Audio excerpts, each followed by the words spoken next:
सत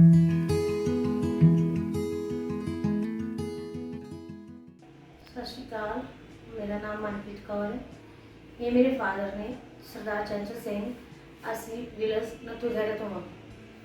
ਅਸੀਂ ਇੱਥੇ ਆਦਰਸ਼ ਹਸਪੀਟਲ ਆਏ ਸੀ। ਸਾਡੇ ਪਾਪਾ ਨੂੰ ਸਾਹ ਦੀ ਪ੍ਰੋਬਲਮ ਸੀ ਤੇ ਉਹ ਜ਼ਿਆਦਾ ਸੀਰੀਅਸ ਪਾਣੀ ਆਦਰਸ਼ ਹਸਪੀਟਲ ਲੈ ਕੇ ਆਏ।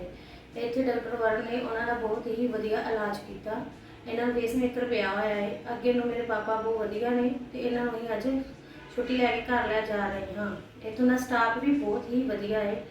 डॉक्टर भी 2-4-5 बारी राउंड पर आते हैं। हर पेशेंट का हाल चाल पुछते हैं। स्टाफ भी पूरी केयर करता है। मैं हर एक बेनती करा कि किसी को भी सारी प्रॉब्लम आती है डॉक्टर वरण को आदर्श हॉस्पिटल आन के अपना इलाज करवाओ। धन्यवाद।